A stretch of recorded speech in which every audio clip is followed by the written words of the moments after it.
अनस, विश्वास और मनीष ये तीनों पार्टनर्स हैं जो और आपस में प्रॉफिट इक्वली शेयर किया करते हैं, यानी कि इन द रेशियो 1:1:1। इनमें से जो विश्वास है वो रिटायर हो गया ऑन 1 अप्रैल 2024। उसके बाद जो अनस और मनीष है, इनका नया प्रॉफिट शेयरिंग रेशियो है 5:4। और जिस दिन विश्वास रिटायर हुआ था उस दिन उनके बुक्स में फॉलोइंग बैलेंसेस अपीयर कर रहे थे: general reserve 60,000, contingency reserve 10,000, profit and loss account credit balance ₹30,000 और एडवर्टाइजमेंट सस्पेंस ₹10,000। ठीक है बच्चों। अब वो कहते हैं कि ये इन बैलेंसेस को डिस्ट्रीब्यूट नहीं करना चाहते हैं, इनकी बुक वैल्यूज को अफेक्ट नहीं करना चाहते हैं और उसके लिए केवल एक सिंगल एडजस्टमेंट एंट्री पास करना चाहते हैं। ठीक है बच्चों, तो आपको वो एडजस्टमेंट एंट्री पास करके बतानी है।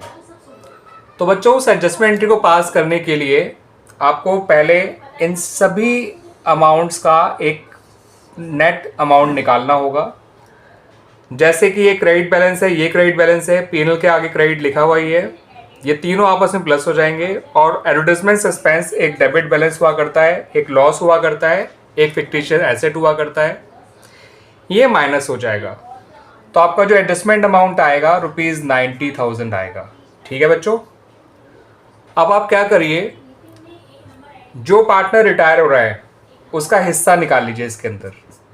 ठीक है बच्चों, क्योंकि अगर ये अमाउंट बढ़ते तो इसमें बी को तो उसका हिस्सा उसका हिस्सा मिलता ही मिलता, बी यानी विश्वास को।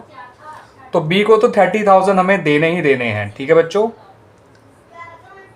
क्योंकि अगर ये अलग अलग बढ़ते तो बी के हिस्से में टोटल 30,000 रुपीज़ आता ही आता।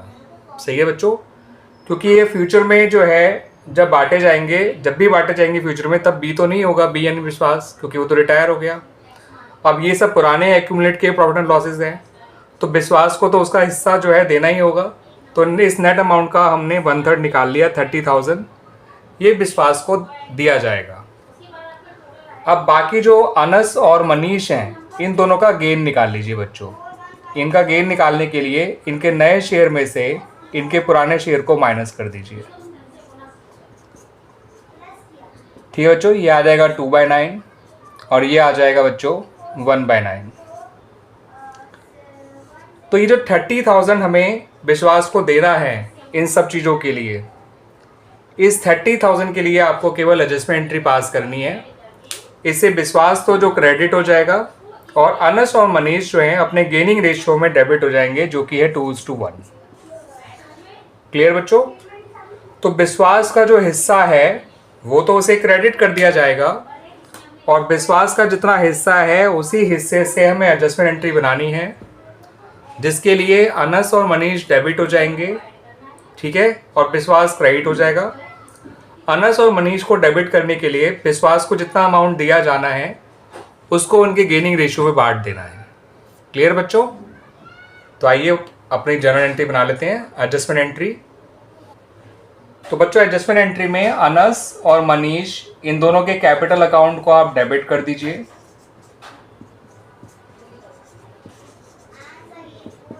और विश्वास के कैपिटल अकाउंट को क्रेडिट कर दीजिए।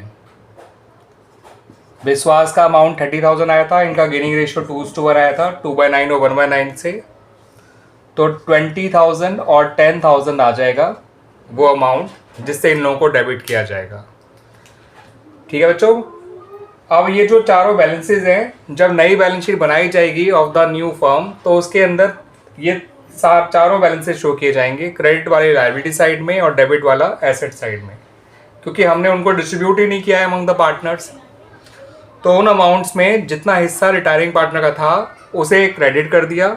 ठीक है बच्चों, और उसके अमाउंट को बचे हुए पार्टनर्स के गेनिंग रेशियो में डेबिट कर दिया। और इस तरह से हमारा ये इलस्ट्रेशन कंप्लीट हो गया। This is illustration number 27। Chapter है रिटायरमेंट ऑफ पार्टनर, बुक है टी एस ग्रेवाल, एडिशन है 2024।